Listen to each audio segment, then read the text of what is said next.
今天是周末啊，咱们聊点轻松的话题。最近一段时期的选题啊都比较硬核，一方面在网上引起巨大的争议啊，另外一方面也有人通过评论，也包括邮件给我发来信息，说王局啊，你这些选题不是说不能看，但是看多了容易抑郁，得看好多期新闻联播啊才能平衡过来。再一个，你能不能拓展一下这种选题的这个面儿啊？因为你现在的选题基本全都是国内的不好的内容嘛，你也讲讲国外的，你也讲讲轻松好玩的。你看人家老高与小莫，人家两口子往那一坐，天天讲点轻松好玩的话题，那流量比你还高，你也学一学。我觉得也有道理啊，因为我这种选题如果是连续做多了，大家看完了之后还得去看新闻联播，这就不太好了，是吧？所以以后我们要力争每周要做一期轻松好玩的话题。我今天呀要做一期关于日本投资移民过程中间常见的陷阱与骗局。我为什么要想起来做这个话题呢？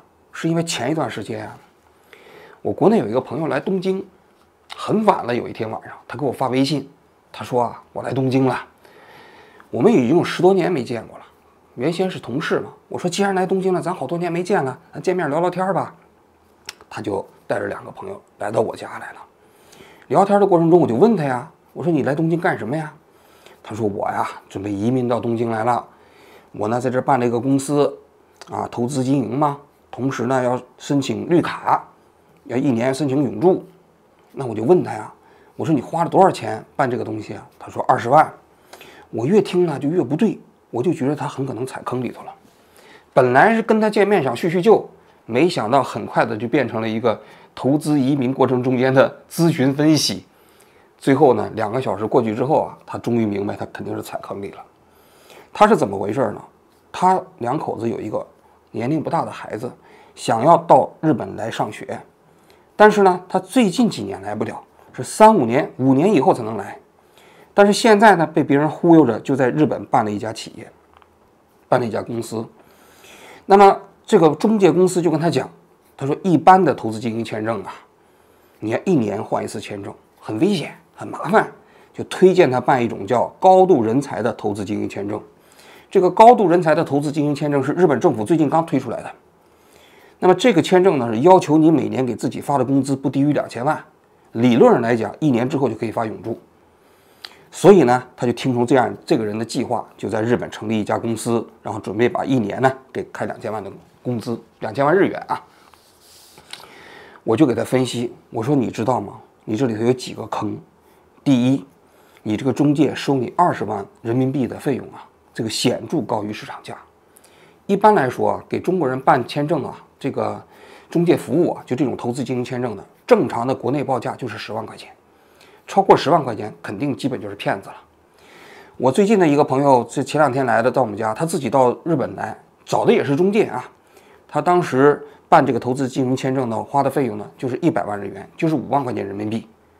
其实直接费用没多少钱，办这个投资经营签证，基本上你给日本政府交的各种各样法务局啊、契税啊各方面的费用呢是30万，行政书士给个10万，剩下的就全是这个移民中介挣的钱。那么移民中介挣多少钱，就取决于他跟你之间的关系了。但是敢要到20万人民币，那确确实实是心比较黑，这是第一点。第二点，我说啊，你5年以后你们家才计划到日本来，你现在办这个企业干什么？你以为你这个公司办起来之后他就给你绿卡吗？他要求你每年在日本生活不少于180天，你做得到吗？他说他做不到，他1年大概只能在20、30天，那怎么可能给他绿卡呢？这第一。第二，我说你知道你维系这样一个公司在5年的时间里需要多少成本吗？他说他也不太清楚。我给他算了一下，我说有可能要花到300万人民币，他一听都吓住了。为什么要300万人民币呢？你1年公司给自己开2000万日元的工资，这光税啊，差不多啊就在700万到800万日元，也就是35万到40万人民币。然后呢，你还委托这个人帮你管公司，对不对？1个月你还给他10几万。所谓的管公司，其实就是让他去帮你找流水，因为你这公司在日本也没有什么实际经营嘛。同时呢，你这个公司给你自己开2000块钱、2000万的工资，你也不可能只找2000万的流水啊，你得找3000万吧。然后你还得交公司的所得税、法人税，还得租房子，一年妥妥的刚性支出50万人民币。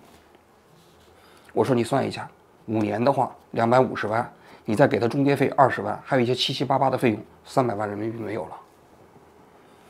这些人呢，所谓的中介啊，他就极其黑暗，他就利用国内这些人对日本的所谓投资经营的签证中间的一些漏洞啊，去忽悠国内的这些人。我跟他说啊，我说如果你要是5年以后再来，你完全没有必要现在办公司，你提前1年来办就可以了。其次，你也没有必要办高度人才签证，你为什么要办那个高度人才签证呢？你办一个普通的签证过来，你们一家可以在这正常生活、正常经营。那个高度人才签证，你需要缴纳那么高的税金，那有什么样的必要呢？由此我就在想啊，由于最近几年有很多中国人呢，其实也想移民到日本来，或者到日本来生活啊、工作啊，甚至办公司啊，但最近在市场上搞的一些中国人自己的中介公司啊，专门骗中国人，这些人呢，真是黑心透了。而很多人还并不了解他们这些常见的骗人手段。那我们今天啊，就来讲一讲他们这些常见的骗人手段。那么，以免大家在想要到日本移民的过程中间啊，踩坑，被别人割韭菜。这个常见的中国人的移民公司，大家都知道，现在有一个这个移民的项目，就叫投资经营签证。事实上啊，这个投资经营签证并不是移民签证，因为日本不是一个移民国家嘛。但是按照日本的法律规定啊，你只要在日本办一家公司，这家公司合法经营，他就会给你发一个投资经营签证。这个签证拿下来之后呢，你一家人都可以到日本来工作和生活。于是呢，在市场中间，很多中介就把这个签证当作是移民的跳板。办这个签证的门槛也不高啊，一般来说，你的注册资本金只要500万日元就可以了。然后呢，租一个办公室，写一个项目计划书、事业计划书交给入管局，通过率是比较高的。找一个公司找一个中介给你办一下。但是中介公司在这个过程中间一般怎么忽悠这些样的人呢？他就会说，他说你看，你一般办的这个签证啊，只有1年。是日本办这个投资经营签证啊，一开始都是给你1年。那你1年以后呢？因为大多数人办这个投资经营签证啊，他可能多数在国内并没有什么办企业的经验，他办这个签证可能就是想通过这个签证到日本来工作或者生活，所以他在日本他也不知道怎么经营，多数情况下是这样啊。所以这句话就把这些所谓要移民的人吓住了。所以啊，这些移民的中介就会跟他们讲，他说你看到了吗？你拿到这个签证很容易，但是你要维持这个签证很难呐。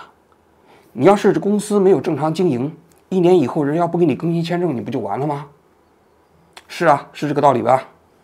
但我跟大家讲啊，这就是一个骗局。为什么呢？因为日本的入管局啊，虽然给这个投资经营签证第一次发放签证的时候都是只发1年，但事实上他对这个签证的前3年的企业经营要求是极低的。因为从道理上来讲，你到日本办企业，你一开始交给入管局的只是一个事业规划书。那这个事业规划书在日本社会里头到底可不可以实行，实际上是需要时间检验的。你到这儿来，你花个1、2年的时间去考察市场，慢慢建立你这家企业在日本的这个所谓的经营地位，这需要时间呢。所以这个签证第1年，你哪怕是没有流水，入管局一般来说也不会拒签你。你哪怕是亏损，他也不会拒签你。所以日本的签证严格来讲，一般的规律是1135，就第1次给你1年，第2次给你1年，第3次给你3年，第4次给你5年，这加起来一共是10年。如果你这4个周期都完成了，你刚好符合在日本呢拿永住的条件。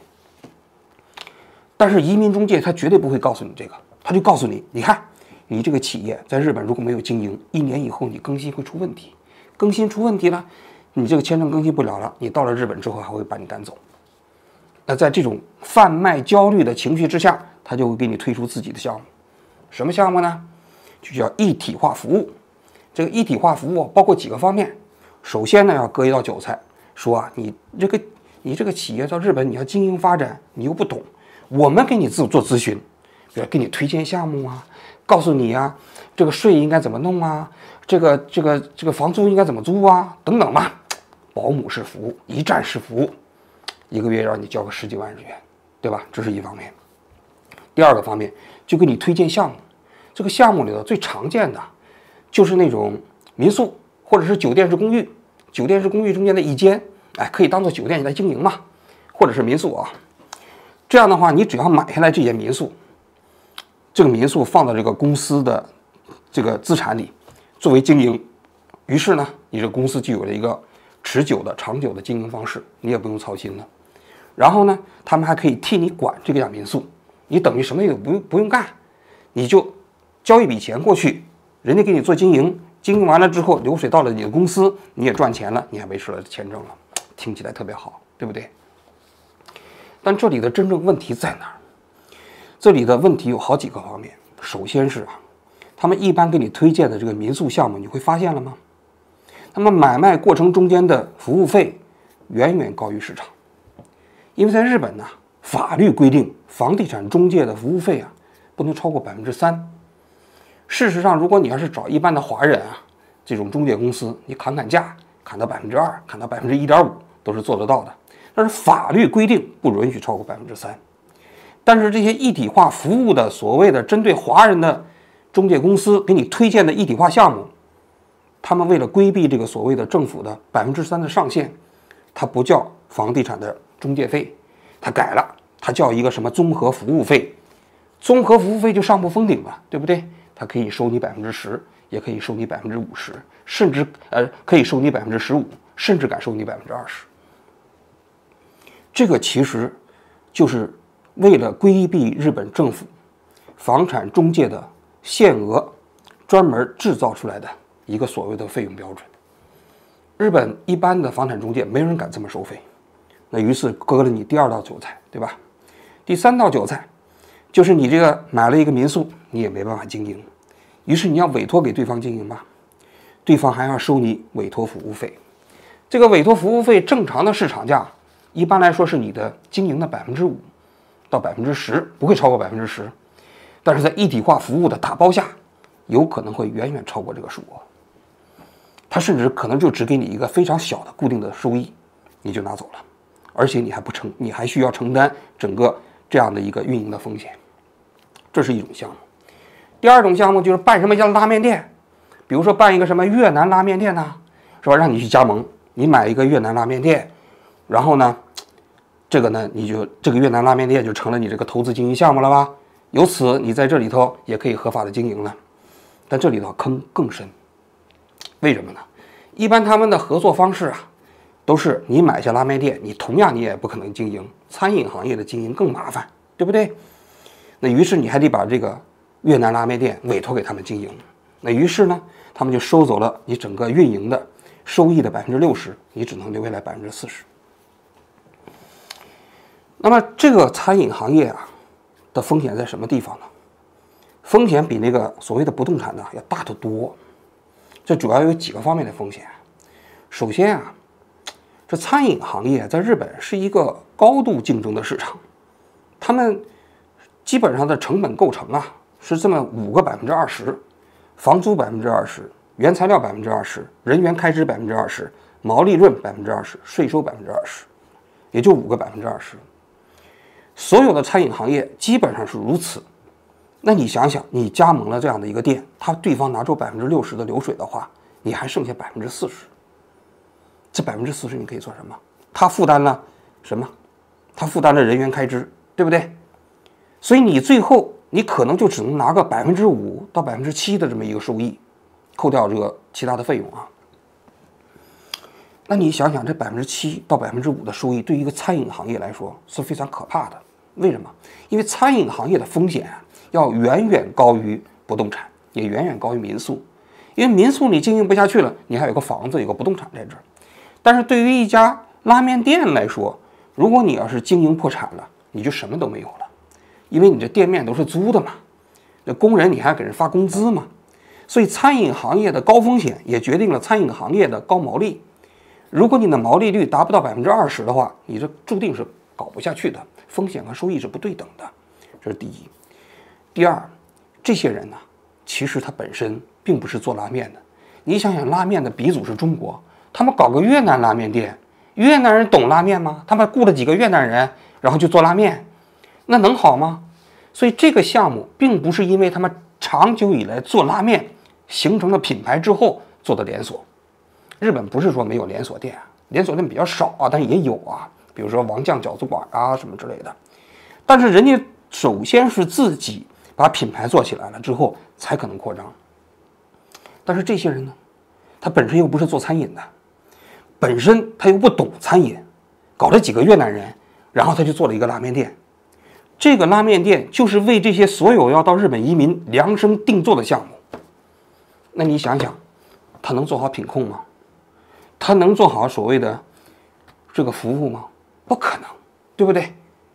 他其实更多的是关心怎么多卖几家店出去，只要你愿意交钱。对于他们来说，这家拉面店就相当于你出钱让他们经营，你承担全部风险，他们不出1分钱，却可以获得这家拉面店的绝大部分报酬和收入。不管是那个民宿项目，还是这个越南拉面店项目，本质上来讲都是如此。你想想，这是不是磨得非常锋利的快刀在等着你啊？有人说，这个移民项目中间有米其林，有路边摊。哎，这个路边摊的价格便宜，那米其林的价格就高。但其实啊，并不意味着价格高就是米其林呐，价格高也有可能是骗子，对不对？在我看来，所谓的移民项目就是一个标准项目，你的目的你是从中国要到日本来工作和生活，在这个过程中间，至于你是通过什么途径来实践，这重要吗？就像你买一个冰箱，正常呢是一个物流公司拉一辆车把你的冰箱送到你家里头来了，这是标准化服务。但有人说我们要给你搞米其林服务，我搞4个美女用轿子把这个冰箱给你抬到你家来，于是给你多收钱，你觉得有必要吗？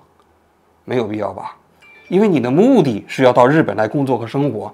我给大家讲一下，就是在日本的服务业啊，更多的只是通过服务来给大家提供与价格匹配的内容，但是大多数中国的中介给这些所谓国内的同胞提供的都是靠信息差赚的钱。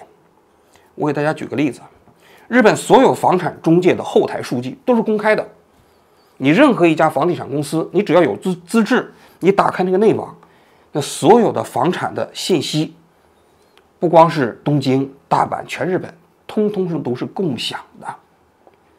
那么你去找任何一家中介，理论上来讲，你获得的信息都是一样的。那么不同的中介给你提供的是什么呢？是不同的服务。其实这套体系就是鼓励中介不是通过信息差赚钱，而是通过服务的竞争赚钱。这是真正的服务业。